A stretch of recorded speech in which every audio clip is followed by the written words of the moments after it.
Oui? Tu veux bien être mon ami?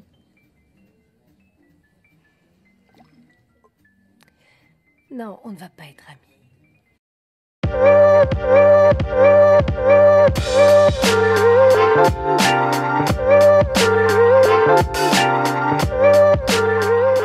Et bonsoir à tous, bienvenue de nouveau sur la chaîne de l'Examen Crypto. Nous sommes toujours le lundi 13 janvier 2025, cette fois-ci il est 17h05. Je vous refais un point sur le Bitcoin, même si je vous en avais fait un depuis ce matin. Ce matin, je vous avais alerté sur le fait qu'on était dans une situation extrêmement délicate. Et donc là, effectivement, notre Bitcoin s'est mis à chuter. On a eu le mouvement volatile qu'on avait effectivement pu anticiper. Malheureusement, c'était un mouvement baissier. Toutes les altcoins sont dans le rouge. On va faire le point sur le Bitcoin, on va faire le point sur les alts, on va regarder le XRP qui n'a pas trop pris cher. Bref, installez-vous confortablement et on démarre. Mais je rappelle à tout le monde que tout ce que je vais dire dans cette vidéo n'est en aucun cas un conseil financier. C'est à vous de faire vos propres recherches. Et n'oubliez pas que le trading de crypto comporte des risques de part partiels ou majeurs. Alors, on démarre avec notre Bitcoin, comme vous pouvez le voir, qui a fait quand même une chute assez violente. C'est-à-dire quand même qu'on a été chercher quand même avec cette mèche les 89 068. Et regardez, du côté de la map de liquidité, on a passé un coup de balai incroyable. Regardez ça. Là, on est venu balayer toute la zone, on l'avait vu ce matin, hein. On avait vu qu'au sud, il y avait toute cette zone à venir chercher. Au nord, il y avait toute cette zone-là. On était pile poil ce matin au milieu des deux. Et donc là, le cours a décidé d'aller liquider le sud en premier. C'est pas plus mal, hein. C'est peut-être pas plus mal parce que vous le savez, des fois, alors je dis pas que c'est ce qui va se passer, mais des fois quand on balaye au sud, c'est pour aller prendre le maximum de liquidité pour derrière aller balayer cette fois-ci tout le monde au nord.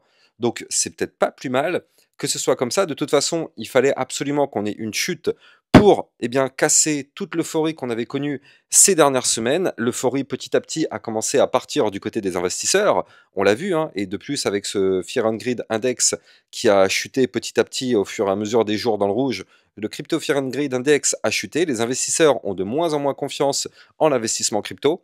Et ça, en général, c'est pas mal, c'est ce que le marché aime bien.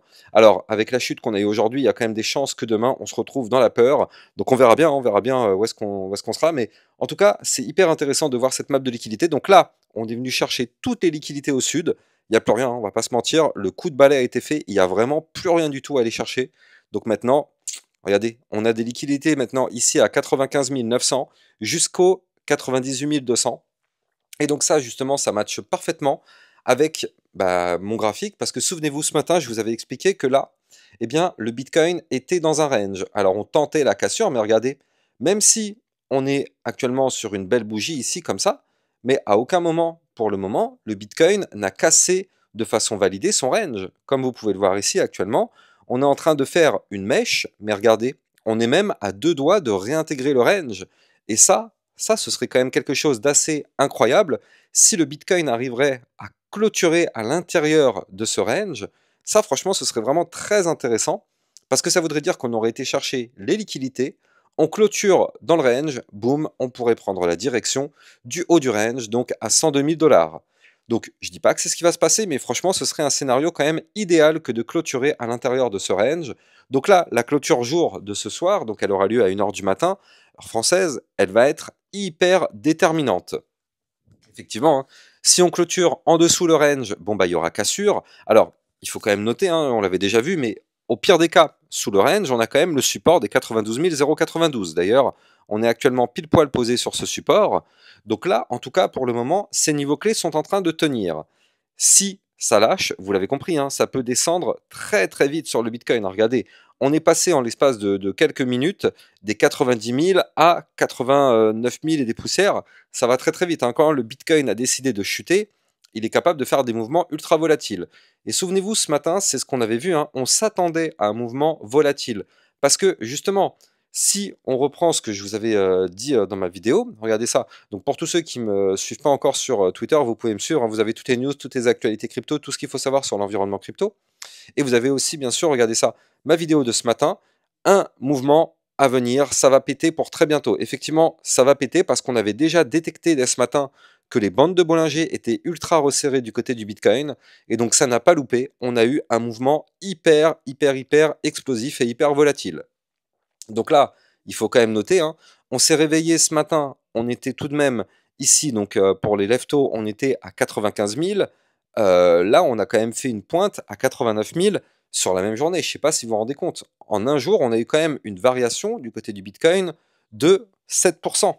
Moins 7%, c'est juste quand même stratosphérique.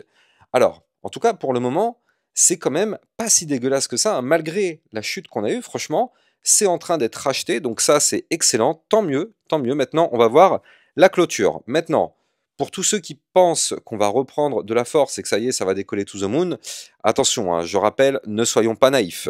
Nous le savons sur ma chaîne YouTube, la prudence en crypto-monnaie, c'est la clé. Alors, je sais qu'il y a beaucoup de personnes qui n'aiment pas, parce qu'en fait, en crypto-monnaie, il y a beaucoup de personnes qui font du gambling, c'est-à-dire qui sont très très joueurs et voilà. Mais moi, je suis quelqu'un au contraire de très très prudent. Et donc, vous le savez, je préfère miser la prudence plutôt que de faire des choses n'importe comment. Et donc, en général, ça fonctionne plutôt bien. Et là, du coup, bah, encore une fois, prudence extrême parce que on ne sait pas encore si on va réussir à clôturer à l'intérieur de ce range ou pas. Mais là, cette tentative de cassure n'est peut-être qu'un prémisse d'une potentielle chute à venir si le Bitcoin n'arrive pas à réintégrer son range. Donc c'est pour ça, ne crions pas victoire, ne crions pas victoire. Si on veut vraiment se tirer d'affaire, il faut absolument récupérer les 93 477 et il faut aussi récupérer, je le rappelle, la moyenne mobile 20 périodes à 95 685 ainsi que la résistance des 98 018. Et là, dans ce cas-là, effectivement, on serait un peu plus safe et on pourrait prendre la direction de notre haut de range. Je rappelle aussi au passage que la cassure du range par le bas signifierait aussi qu'on casse le dernier point bas. Et donc ça, ce serait pas une bonne nouvelle, hein. C'est un niveau clé qu'on avait quand même pas mal défendu, ce bas de range. Donc le niveau des 92 549, on l'avait déjà défendu depuis le 20 décembre. Ça avait parfaitement tenu. Regardez, même depuis bien avant, hein, en réalité, on a le bas du range et on a aussi le support des 92 092. Ce niveau clé de support a tenu depuis maintenant le 20 novembre. Depuis le 20 novembre, on est au-dessus des 92 092. Donc là, ce serait quand même un support important à breaker et ce serait pas une bonne nouvelle de le breaker. Maintenant, bon là, du coup, on va voir où est-ce que ça va clôturer. Mais nous ne sommes pas tirés d'affaires. Nous le savons, nous ne sommes pas tirés d'affaires. Maintenant, du côté du RSI, par contre, c'est quand même des bonnes nouvelles tout ça. Parce que bon, oui, ok, là, le momentum MACD, il n'y a pas de problème, hein. Le momentum, il est dégueulasse. Sur ça, il n'y a pas de souci. Et le RSI, par contre, regardez, hein, le RSI, mais il est extrêmement bas. On est à 41 en vue jour sur le Bitcoin. 41 et en vue hebdomadaire, on est actuellement à 60. Donc c'est bien, ça permet au Bitcoin de redescendre. Maintenant, il faut se méfier, hein, parce que d'un point de vue un peu plus long terme, souvenez-vous, je vous avais déjà parlé à plusieurs reprises d'une épaule, tête, épaule sur le Bitcoin avec une ligne de coup au 92 092. Et donc là, c'est un niveau clé, donc effectivement long terme. Donc il va falloir clôturer en vue à minima 3 jours, voire même hebdo sous ce niveau clé pour valider l'épaule tête épaule. Pour l'instant, on est en dessous, mais bon, pour l'instant, la bougie n'est pas terminée, donc ça va. Mais si on valide cette épaule tête épaule, prudence, hein. Attention, en plus de ça, je rappelle, en vue quand même 3 jours, les bandes de Bollinger là aussi sont resserrées. Donc c'est annonciateur d'un mouvement avec un retour de volatilité et on espère que c'est pas cette épaule tête épaule qui va se valider parce que sinon ce serait un mouvement volatile de nouveau baissier qui nous ferait chuter. Maintenant, pour tous ceux qui sont sceptiques, je rappelle quand même que le Bitcoin est toujours en vue long terme sur une belle phase haussière, malgré le retracement qu'on a actuellement, malgré le fait qu'on pourrait avoir de nouveau un retracement, je rappelle, hein. Mais si je dézoome un petit peu, c'est toujours bien des fois de prendre un peu de recul sur ce qui se passe parce que bon, des fois on a vraiment, on est trop concentré dans les graphiques et tout ça. C'est bien de prendre du recul. Donc là, regardez ça. On va dézoomer un petit peu. Hop là. Voilà. On avait formé ici toute une phase de consolidation. Alors je sais, il y a pas mal de lignes, mais regardez, on a ici donc un énorme range. Tac. C'était une énorme phase de consolidation dans laquelle on était rentré le 26 février et on était sorti le 4 novembre. Eh bien, en réalité, tant qu'on est au-dessus de cette phase de latéralisation, eh bien, nous sommes bullish long terme, tout simplement. Tout simplement, la zone des 72 000 $, c'est une zone de support long terme, et tant qu'on est au-dessus de ce support long terme, on est bullish, tout simplement. Et donc, on avait breaké ce support, n'oublions pas que le Bitcoin pourrait revenir rechercher ces fameux 72 000 pour faire un pullback gigantesque. Et si on fait ça, alors bien sûr, la plupart des gens vont penser que le bull run est terminé, que c'est la fin des haricots, mais en réalité, ce serait un scénario juste exceptionnel pour se relancer dans la deuxième partie du bull run. Je ne sais pas si c'est ce qui va se produire, mais en tout cas, là, il faut quand même se méfier parce qu'on est peut-être en train de valider donc justement l'épaule tête épaule dont je vous parlais tout à l'heure, et si on valide ça, alors dans ce cas, ce serait pour chuter, chercher les 85 000 $, les 81 533 et se rapprocher des fameux 72 000, même si on a quand même plein de supports intermédiaires, mais on s'en rapprocherait. Donc on n'y est pas encore une fois, je ne veux pas alarmer tout le monde. Pour l'instant, on va dire que ça tient du côté du Bitcoin, ça chute, mais ça tient. Pour l'instant, c'est racheté, les bulles sont présents, donc on va voir, mais il faut tout de même rester actuellement très très très prudent. C'est sûr que c'est un moment actuellement très délicat, surtout pour tous les bulles qui sont rentrés effectivement très tardivement. Donc là, je parle par exemple de tous les débutants qui sont rentrés en novembre-décembre, quand le Bitcoin avait déjà quand même pas mal pump et qu'on entendait parler du Bitcoin partout aux médias. Ça, en général, malheureusement, vous le savez, hein, c'est un signal de top. Mais en général, quand c'est un nouvel arrivant, il ne connaît pas ça. Donc lui, il va entendre parler du Bitcoin à la télévision, il va se dire, ça y est, c'est le moment d'investir. Sauf qu'en fait, c'est une erreur de débutant. Et ça, je vous ai déjà fait plein de vidéos sur ça. D'ailleurs, la dernière en date, vous l'avez sur mon Twitter officiel, elle est ici. Elle est là, c'est un tweet épinglé. Crypto-monnaie, ne faites pas ces erreurs. Dès que vous allez sur mon Twitter, que vous avez en description de vidéo, vous tombez sur la vidéo. Et je vous assure que cette vidéo peut vous sauver beaucoup d'argent. Parce que là-dedans, je vous explique toutes les erreurs à ne pas faire quand vous débutez. Et celle-ci, justement, en faisait partie. Donc n'hésitez pas d'aller voir cette vidéo. Donc là, du côté du Bitcoin, on a fait le point. On va voir si effectivement on arrive à protéger les supports. Si c'est le cas, dans ce cas-là, on pourrait peut-être avoir quelque chose de plutôt intéressant dans les prochains jours pour tenter une remontada et aller chercher le haut du range. Ou malheureusement, si on confirme la cassure du range, ce serait peut-être pas forcément une bonne nouvelle. Alors comme je vous l'ai dit tout à l'heure, on va aller checker ce que nous fait le XRP parce que du coup, effectivement, hein, tout chute actuellement. Mais du côté du XRP, c'est pas hyper violent. C'est pas hyper violent ce qu'on est en train de faire.